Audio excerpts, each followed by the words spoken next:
Hey guys, welcome back to the channel. And today, while I was out doing a little bit of Christmas shopping, I found a very unusual plant, which I had before when I was a child. I just don't know what happened to it. And if some of you may have had these plants, or stumbled across them, or may have even heard of them. They have got several common names. Two of the most common ones is the resurrection plant or the rose of Jericho, but those are not the only plants. I mean, not plants, but the names that they go by. They're also known, besides resurrection plant and rose of Jericho, they're also known as dinosaur plant, false rose of Jericho, because there's already a rose of Jericho, which isn't this plant.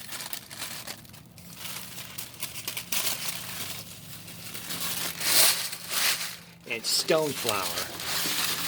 These plants are native to northern Mexico, and the Chilean, if I'm pronouncing it correctly, desert. These are desert-dwelling plants, but these are very unusual desert-dwelling plants.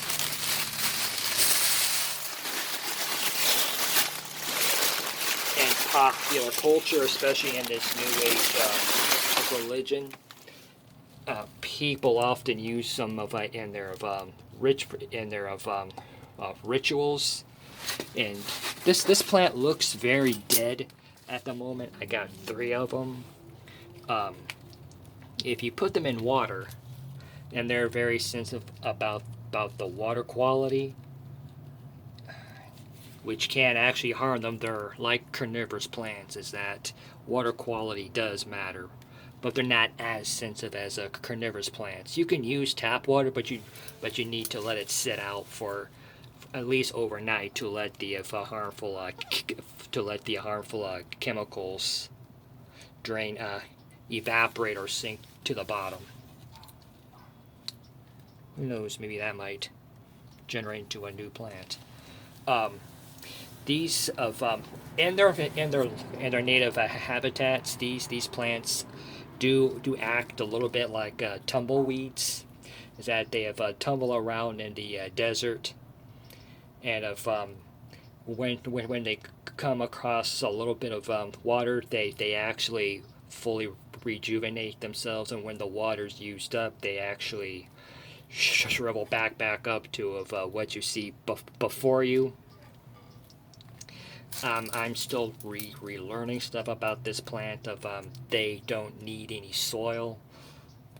You can just put them in water, but after a few days, you have to take them out of the water because they're still adapted to the desert type of environment. It will kill them, and about once a month or so, or once every few weeks, you have to let them shrivel up like this for the for the well-being of their health. These plants have been known to be passed down into generations of a family. So these plants can be extremely long-lived if you take care of them correctly. By the end of the day today, these plants will be fully emerge. I mean, they'll be fully green again. You can propagate these plants, which I'm going to try later on in the spring, perhaps with the leaf cuttings, but you have to include the entire frond.